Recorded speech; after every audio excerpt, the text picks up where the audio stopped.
हमें सफलता बहुत देरी से क्यों मिलती है?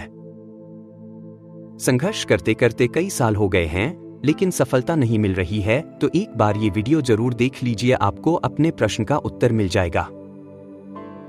एक बेहद चर्चित पुस्तक है द अल्केमिस्ट।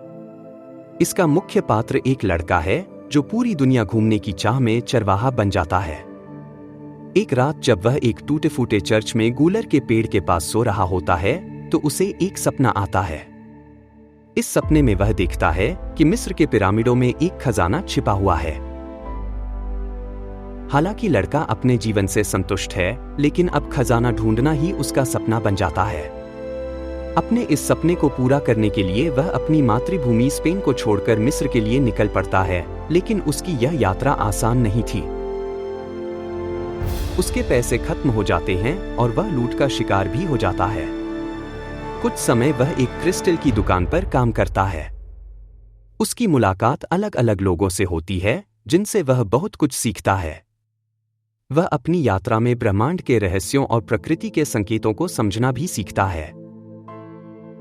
आखिरकार काफी मुश्किलों और लंबी यात्रा पूरी करने के बाद वह मिस्र के पिरामिडों तक पहुंच ही जाता है।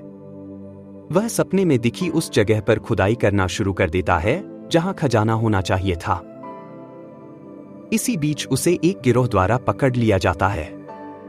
उन्हें लगता है कि इस लड़के के पास खजाना है, लेकिन जब ये लड़का उन्हें बताता है कि वह तो अपने सपने के अनुसार खजाने की खोज करते करते यहाँ तक पहुंचा है, तब सब लोग उसे छोड़ देते हैं और उसे बताते हैं कि यहाँ कोई खजाना नहीं गड़ा है।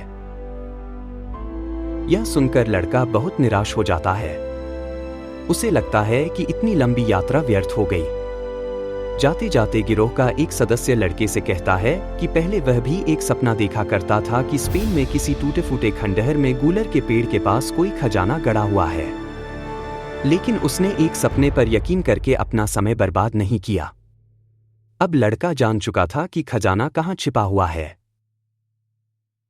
वह अपने देश लौट जाता है और उसे उसी गूलर के पेड़ के नीचे खजाना मिल जाता है।